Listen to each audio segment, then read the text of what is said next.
What up, y'all? It's your man, Abuamerican. This is a very rare video that I'm going to make for the general channel. I've only been making videos for channel members lately. And that's going to be, predominantly the program from here out. But this one I thought, why not make this public video since I made it a public tweet? This is a video based upon a tweet I just did today where, a woman was lamenting the situation in the dating world. She's a non-Muslim woman. And, so I'm making this for non-Muslims, but to a degree, it also affects Muslim women because it revolves around the unrealistic expectations that women have of men in the 21st century.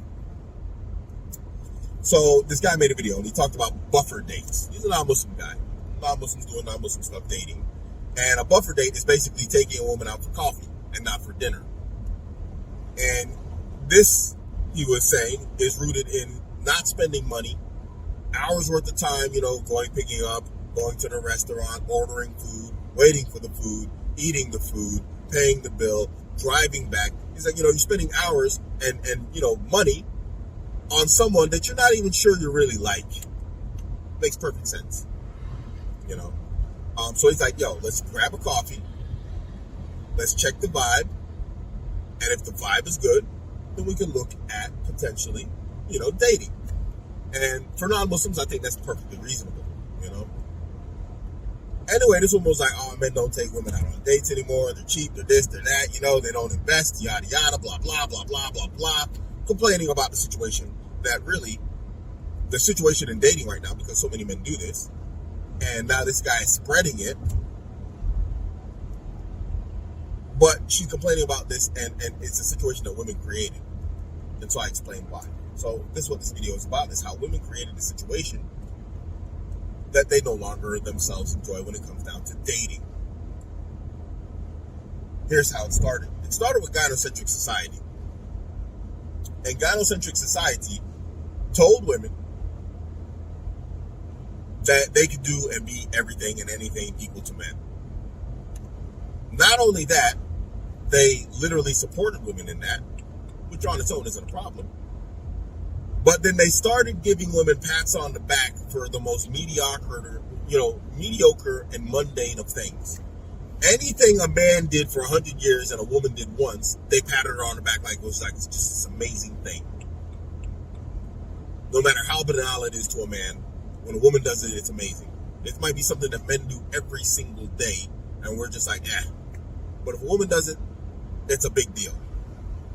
Gynocentric society, through social media and media on its own, started making women into heroes, started making men into bumbling idiots, and started making women, strong, brave, intelligent, everything. And that's not to say that,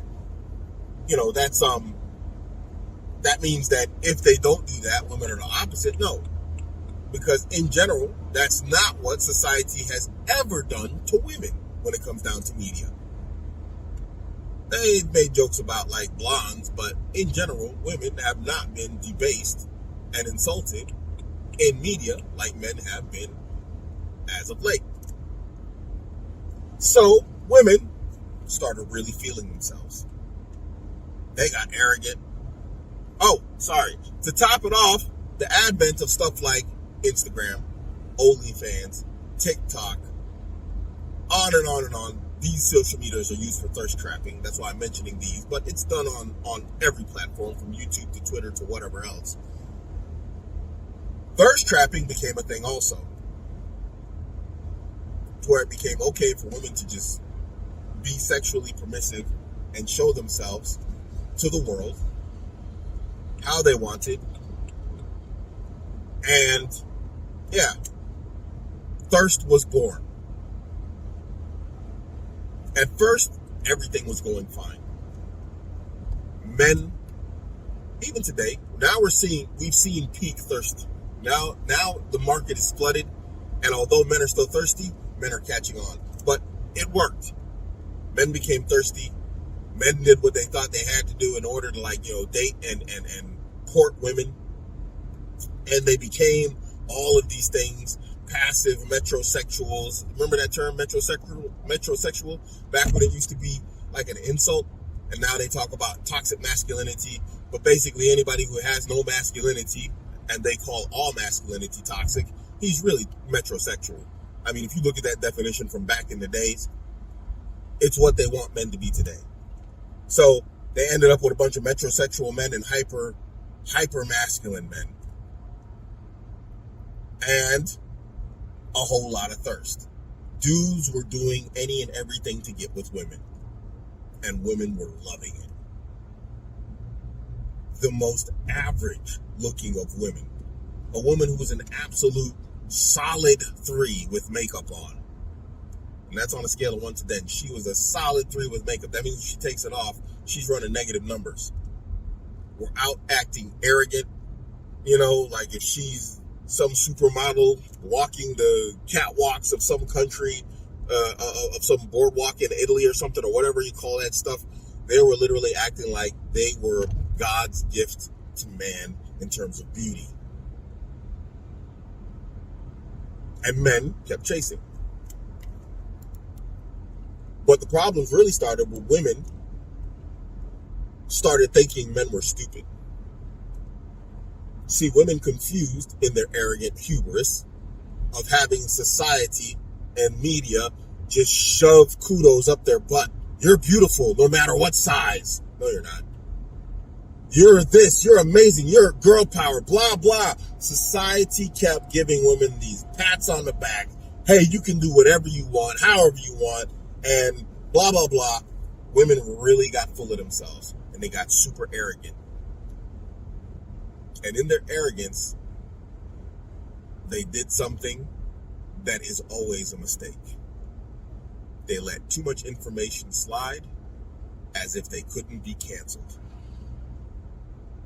They started publishing screenshots. This guy calls, and his name is Dinner Date. This guy calls, and he's Mr. Longstroke. And she goes out with Dinner Guy, whose name she doesn't even know,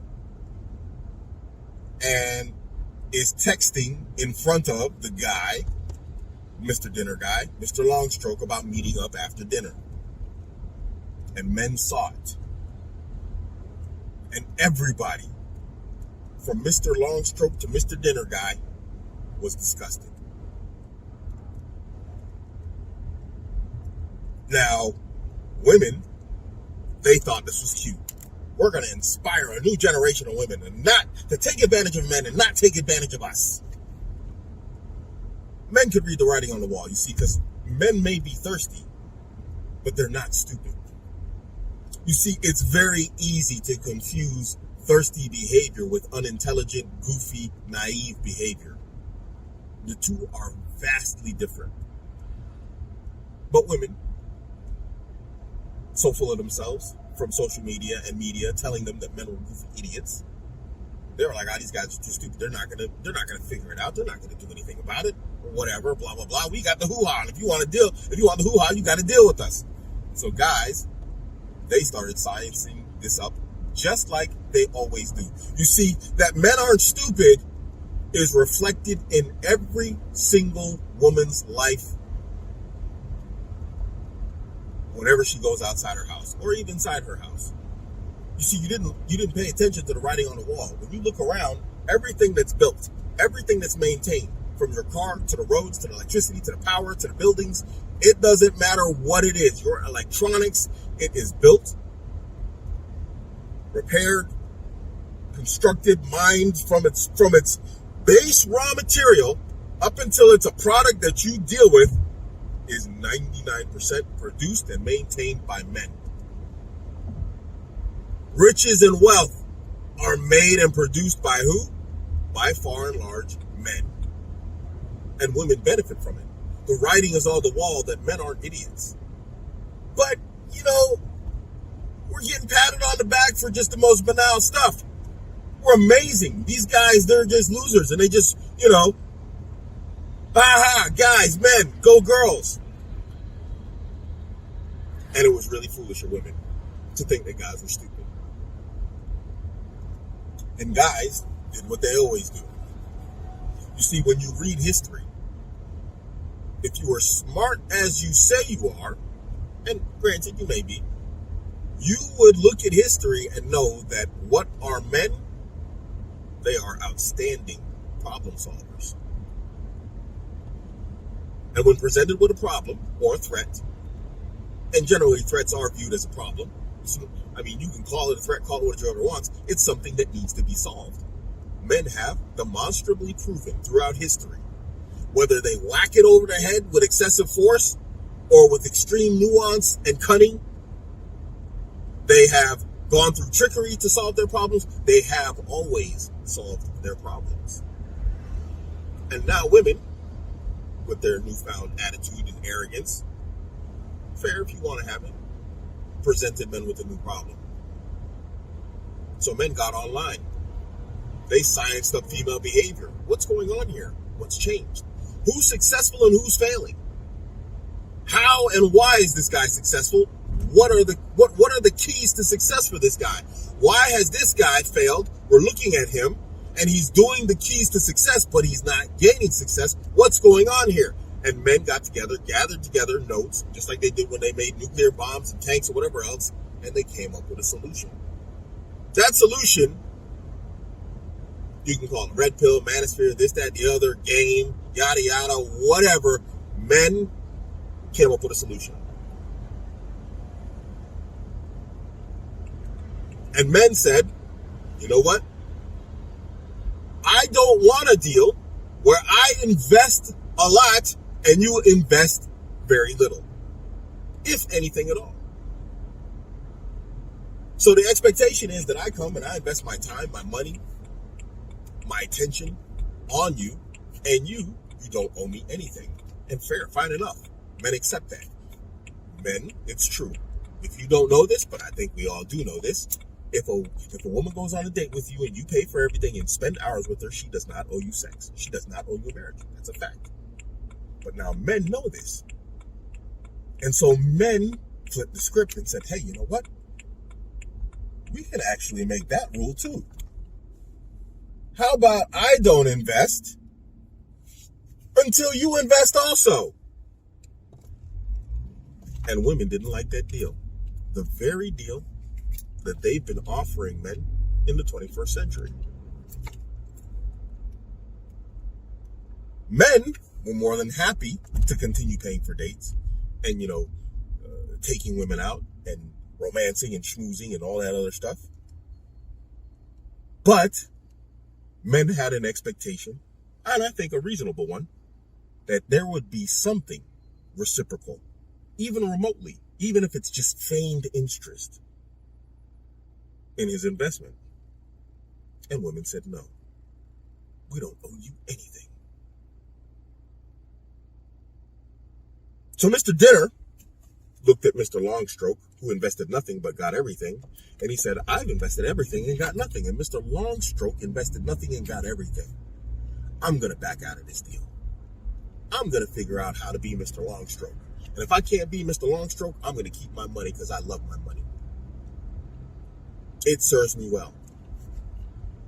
And now women who are getting buffer dates are upset. But it shows you something, ladies and gentlemen. It shows you who truly is the prize. Because men are not complaining about buffer dates. Men are arranging buffer dates because it is the retaliation, if that's the right word, or it is the reaction to women using men for their time and their resources. Men aren't complaining. Women are. Women desire what they've now lost. Men are perfectly fine with the status quo as it is. Who's the prize? Oh, I'm the prize. Well, then why are you complaining about men backing out of the bad deal that you offered them? You see, women, you went too deep and you invested too much in being this modern woman. And then when men backed out, it turned out, oh, you actually don't have any equity. You don't have any capital invested in this. And now you're here looking like FTX and Tom Brady. You're just holding the bag, but the bag is worthless. And that worthlessness is your bad attitude. you women created this environment, and then you complain about it and try and shame men back into the bad deal that you've been offering. But no one's going to be shamed into a bad deal. You made a bad deal, a bad offer, and I rejected it. And now you're trying to shame me, I'm just saying me, but men in general, for rejecting a deal that has no benefit to him in it whatsoever. He doesn't feel shame about it. That's not how men operate. Men, unlike women, we don't operate off of shame-based, ideas and concepts. We're logic-based. And logically, it doesn't make sense to invest in something that has no return in it. We feel no shame whatsoever in not investing in something that offers us no return.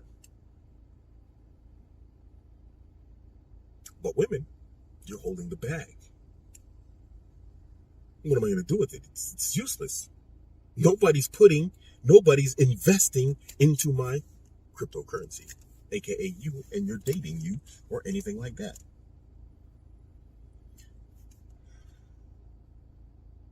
This affects both Muslims and non-Muslims. Whether you want to accept that or not, it's your issue. But when we look at the reality, sisters saying they want these impressive mahars, these impressive marriages, these impressive honeymoons, all the while saying that they don't cook, they're not going to clean, I don't have to, I'm not going to, and you're not going to take another wife. What exactly is a Muslim man's return in such a deal? What does he look to gain by taking an offer such as this one? You see, the ideology is the exact same, as is the behavior from Muslim women in regards to Muslim men. There's no difference. These sisters love to talk about how brothers are manosphere, red pill, this, that, the other. Meanwhile, they're these same ugly, feminist, nasty, disgusting behaviored women that they're the opposite of what they're complaining about. They are why brothers are going into this stuff. Sisters, if you want brothers to avoid red pill, guess what you got to do? You got to be the Muslim that you want your husband to be. And I would say the same stand true to these men. But men in general are happy to practice the Sunnah. But sisters are not, because the Sunnah, let's be honest, this religion, Islam, is patriarchal. And sisters want feminism, and they want feminism in Islam. But they want feminism first, because they want to try and cancel Islamic rights that a man has in favor of her imperative for whatever reason.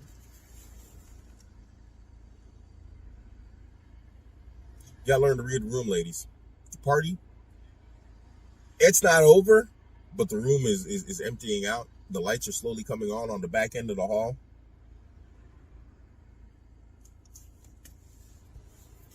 You can be left there standing in the bag or an empty Coke glass, and there's no bartender.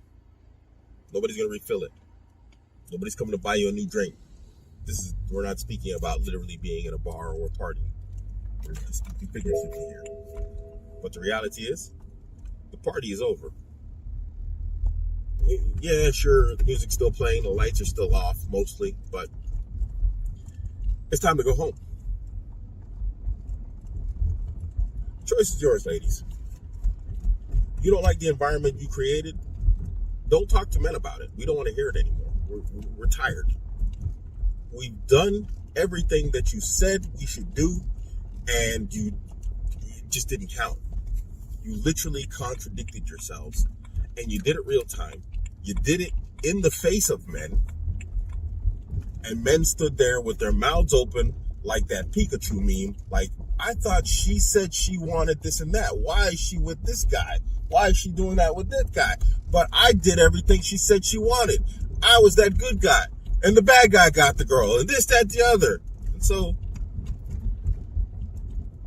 the collective male Pikachu meme of surprise was born, and it was called the Manosphere/Red Pill. And it was inevitable that when sisters started displaying personality traits and attitude traits towards their men, Muslim men, that reflected that of the non-Muslim women, that Muslim men would start looking for solutions that worked for non-Muslim men.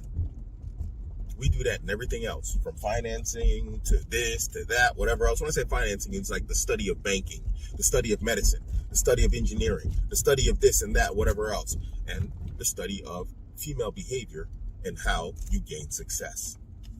There's nothing you can do to shame men out of wanting success in life in what he does, including gaining women.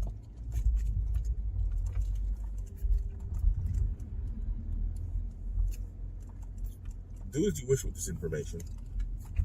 Complain, whine, moan. I don't care. You can go argue with a cat with him. Because nothing is going to change the facts on the ground that what I just said is 100% true and accurate. Even if you don't like it.